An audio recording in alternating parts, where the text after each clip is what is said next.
இந்த வீடியோ என் தனிப்பட்ட அனுபவம் மட்டுமே, நிதி மெக்கானிக் ஆலோசனை அல்ல.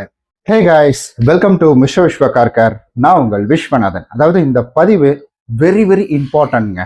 இந்த வீடியோவோட சுருக்கத்தை சொல்லிடுறேன். ஒருத்தர் என்ன செய்யறாருன்னா, புது கார் வாங்குறாரு ரெடி கேஷ்ல. ஆனா புது கார் வாங்கினவர் அவர் என்ன பண்றாருன்னா, மாசம் 15,000 ரூபாய் இஎம்ஐ கட்டுறாரு. இந்த கதை என்ன? அதாவது ஒரு புது கார் வாங்கினவர், ரெடி கேஷ் கொடுத்து புது கார் வாங்கினவர் மாசம் 15,000 இஎம்ஐ கட்டுறதுக்கான கதை என்ன அப்படின்றது தான் இந்த வீடியோவோட சுருக்கம்.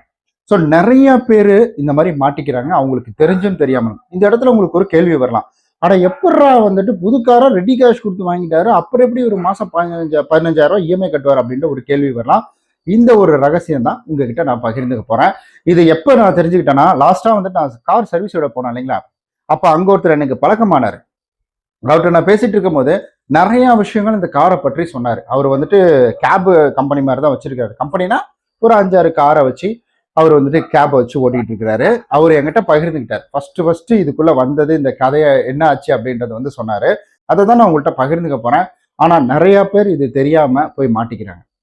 ஸோ வீடியோ ஸ்கிப் பண்ணாம கடைசி வரைக்கும் பாருங்க. நீங்க நம்ம சேனல் புதுசாக வந்திருக்கிறீங்க, நம்ம சேனல் சப்ஸ்கிரைப் பண்ணாம பார்த்துட்டு இருக்கீங்கன்னா மறக்காம சப்ஸ்கிரைப் பண்ணிக்கோங்க. அப்படியே கூட இருக்க பெல் பட்டனையும் ப்ரெஸ் பண்ணிக்கோங்க. ஓகே கைஸ், அதாவது கார் வாங்குறது அப்படின்றது நம்மள எல்லாருக்குமே ஒரு கனவு. அது எப்படியாவது நிறைவேறிடணும். ஏன்னா முதல்லலாம் ஒரு வீடு வாங்குறது அப்படின்றது தான் எல்லாருடைய கனவா இருந்தது. இப்பயும் அப்படிதான் இருக்கு. ஆனா வீடு வாங்குறது அப்படின்றதுக்கு பார்த்தீங்கன்னா பெரிய அச்சீவ்மெண்ட் அப்படின்றது. ஸோ அது வந்து பெரிய பெரிய தொகையை கொடுத்து தான் அதை நம்ம பண்ண முடியும் அப்படின்றது. பட் கார் அப்படின்றது ஒரு 5 லட்ச ரூபா இல்ல ஒரு 10 லட்ச ரூபா, இந்த ஒரு கான்செப்ட்லேயே நம்மளால வந்துட்டு ஒரு கார் அப்படின்றத வாங்கிட முடியும்.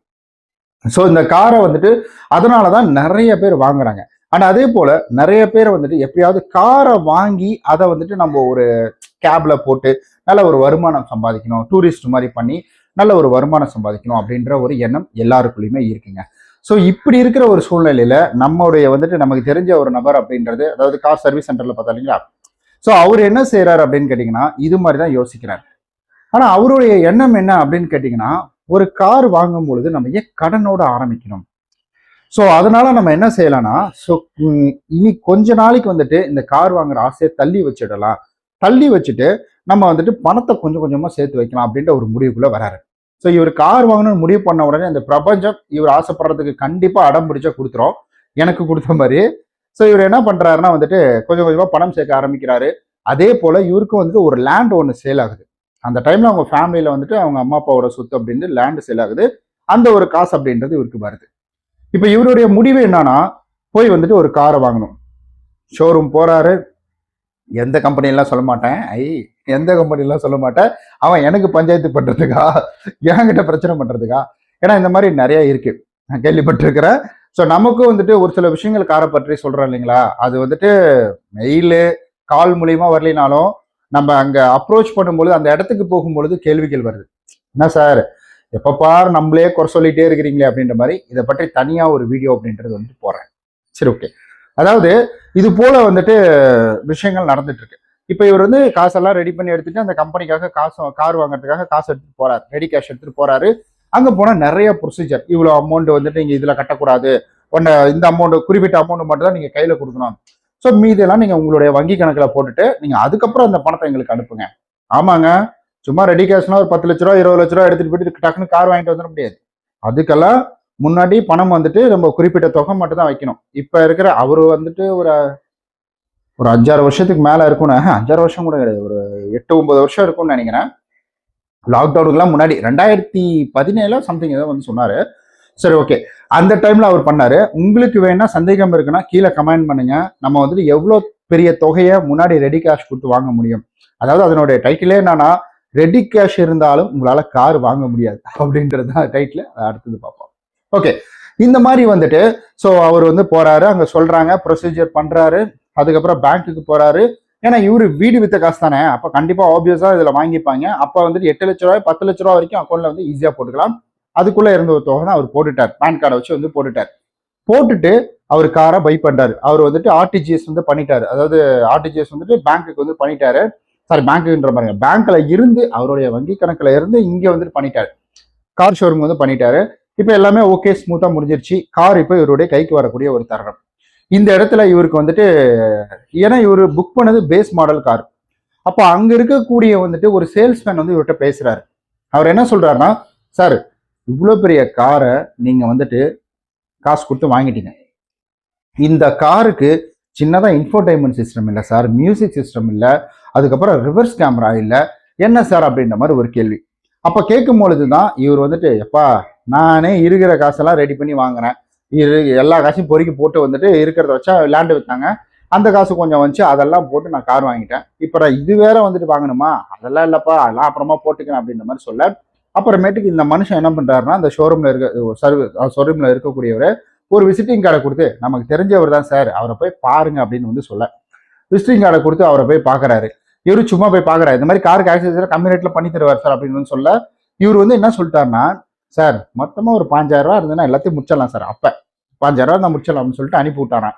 அனுப்பி விட்டோடனே இவர் வந்து அந்த கார் இதுக்கு போயிட்டார். அங்க போன உடனே வந்துட்டு அந்த ஆக்சசரிஸ் போடுற கடைக்கு வந்து போயிட்டாரு. அங்க போன உடனே வந்துட்டு அந்த ஒரு ஆக்சசரிஸோட ஓனர் வந்து பேசுறாரு, இந்த ஓ நம்ம தம்பி அனுப்புறவரா, ஷோரூம்ல இருந்து அனுப்புனாரா, ஒன்றும் பிரச்சனை இல்லை வாங்க பண்ணிக்கலாம், எல்லாம் கம்மி ரேட்ல பண்ணிக்கலாம்னு சொல்லிட்டு ஒவ்வொரு பொருளா எடுத்து வச்சு வந்துட்டு உங்களுக்கு லைட்ல இருந்து, அவர் சிட்டிக்குள்ள ஓட்ட போறாரு, அவருக்கு எதுக்கு ஹை பீம், ஸோ வந்துட்டு எல்இடி ப்ரொஜெக்டர் லேம்ப் இதெல்லாம் எதுக்கு, அது ஆல்ரெடி வந்துட்டு அந்த கார்ல இருக்கு, அந்த மாடல் சொன்னா உங்களுக்கே தெரியும், அந்த கார்ல இருக்கு. ஸோ அப்ப என்ன ஆகுது அப்படின்னு கேட்டீங்கன்னா, இவர் வந்துட்டு அந்த ஒண்ணா காட்டுறாரு, இதெல்லாம் பாருங்க சார் இப்படி இருக்கும் அதெல்லாம் வீடியோலாம் எடுத்து வச்சிருக்காங்க போல, அதெல்லாம் வந்துட்டு காமிக்கிறாரு. அதெல்லாம் காமிச்ச உடனே இவருக்கு பார்த்தீங்கன்னா ஒரு ஆசை, மியூசிக் சிஸ்டம் இவ்வளவு சூப்பரா இருக்குமா, பரவாயில்லைங்களேங்க அப்படின்ற மாதிரி வந்துட்டு இவரு என்ன செய்யறாருன்னா, அப்ப இந்த மியூசிக் சிஸ்டம் போடுங்க, இது எவ்வளோன்னு கேட்டோன்னே, சார் 25,000 வருது, மியூசிக் சிஸ்டம் மட்டும். அவன் என்டையரா வந்துட்டு அவர் சொன்னது என்னன்னா, கார்ல இருக்கிற எல்லா ஆக்சசரிஸ் சேர்த்து சொன்னாரு, மியூசிக் சிஸ்டம் மட்டும் வந்துட்டு 25,000 கணக்கு வச்சுக்கோங்க. ஸோ அப்போ வந்துட்டு இவருக்கு பிடிச்சிருச்சு, அந்த சவுண்டு கேட்டோம்னா இவருக்கு பயங்கரமா வைப் ஆயிடுச்சு. அப்போ வந்துட்டு இவர் என்ன பண்றாருன்னா, ஸோ இது போல வந்துட்டு அங்க வந்து சொல்றாரு, இது எனக்கு போட்டுருங்க, ஆனா என்கிட்ட காசு இல்லையா, இப்போ நான் என்ன பண்றது அப்படின்ற மாதிரி. சார் நம்ம கிட்ட தவணை பண்ணிக்கலாம் சார், இஎம்ஐ ஆப்ஷனும் இருக்கு, போட்டுக்கலாம் சார் அப்படின்ற மாதிரி சொல்ல, என்னங்க சொல்றீங்க அப்படின்னு வந்து கேட்க, அப்போ வந்துட்டு இஎம்ஐ ஆப்ஷன் பண்ணலான்னு சொன்ன உடனே இவருக்கு என்ன ஆச்சு அப்படின்னு கேட்டீங்கன்னா, நீங்க ₹1 முன்பணம் கட்ட வேணாம் சார், நீங்க இஎம்ஐல தாராளமா போட்டுக்கோங்க, ₹1 முன்பணம் கட்ட வேணாம் அப்படின்னு சொன்ன உடனே இவருக்கு ஜாலி ஆயிடுச்சு.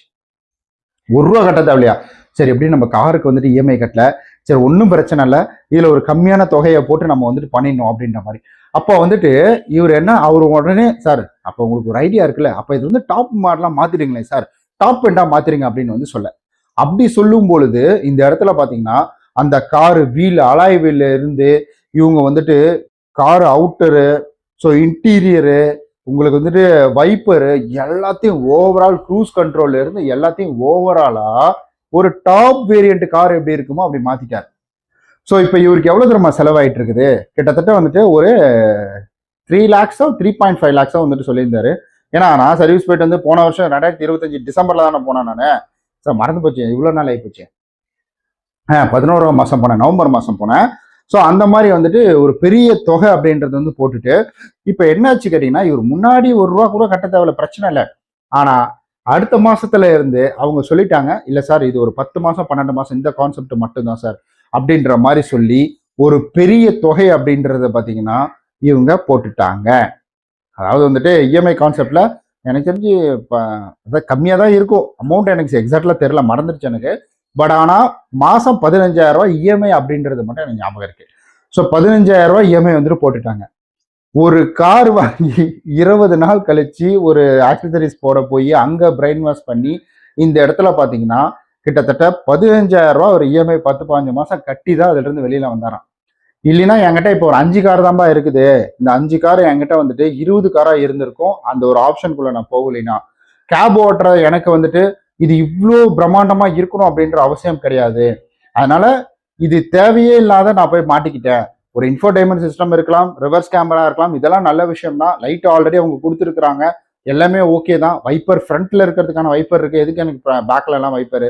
ஸோ இந்த மாதிரி வந்துட்டு நிறைய விஷயங்கள் வந்துட்டு சொல்லியிருந்தாரு. அதுக்காக தான் சொல்றேன், ஒரு கார் வாங்குறது அப்படின்றது உங்களுடைய தேவைக்காக வாங்குங்க, மற்றவங்களுடைய ஆசைக்காக வாங்காதீங்க, அவங்க என்ன ஆசை வேணா சொல்லுவாங்க, அதுக்கு இணங்கிடாதீங்க அப்படின்றது தான் இந்த ஒரு வீடியோவோட சுருக்கம் அப்படின்றது. ஸோ உங்களுக்கு இதுல என்ன கருத்துக்கள் தோணுது, நீங்க என்ன நினைக்கிறீங்க அப்படின்றத கீழே மறக்காம கமெண்ட்ல சொல்லுங்க. நம்ம நாளைக்கு இது போல பயனுள்ள நல்ல இன்ட்ரெஸ்டிங்கான ஒரு வீடியோவில் சந்திக்கலாம். அதுவரை உங்களிடம் விடைபெறுவது உங்கள் விஸ்வநாதன். கார் ரிலேட்டடாக எக்கச்சக்கமான ப்ராடக்ட் வாங்கி அதனுடைய லிங்க் எல்லாத்தையுமே கீழே கொடுத்துருக்கேன். உங்களுக்கு தேவைன்னா பயன்படுத்திக்கோங்க. பாய்.